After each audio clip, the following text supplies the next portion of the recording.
তোমরা আমার আগের ভিডিওতে দেখেছো যখন আমি কোর্টে যাই সবসময় হেভি ব্রেকফাস্ট করে যাই আর লাঞ্চে খুবই হালকা খাবার খাই। এবার ভারী ব্রেকফাস্ট মানেই তো অন্যরকম খাবার দাবার রয়েছে, কিন্তু আমার কাছে হলো ভাত খেয়ে যাওয়াটাই বেশি ভালো। কিন্তু সকালবেলা একদম সময় হয়ে উঠছে না, তাই মুসলি বা ছাতুর শরবত খেয়ে ইদানিং কোর্টে যাচ্ছি। তা বলে এই নয় একদমই খাওয়া দাওয়ার বন্ধ রাখছি। কলকাতা শহর জুড়ে ভীষণভাবে বৃষ্টি হচ্ছিল।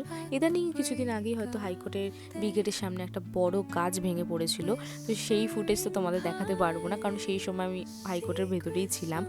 আর সত্যি বলতে ফোন এক জায়গায় থাকে আর আমি এক জায়গায় থাকি, তাই ভিডিও করে ওঠাও খুব একটা হয়ে উঠছে না। আর 2 ঘন্টা অন্তর অন্তর যেমন খাওয়া দাওয়া করি, চেষ্টা করি একটু ঠান্ডা কিছু খাওয়া যায়, লাস্সি কিছু খেয়ে নিই, বা এখানে আমি ডায়েট কোক খাচ্ছিলাম।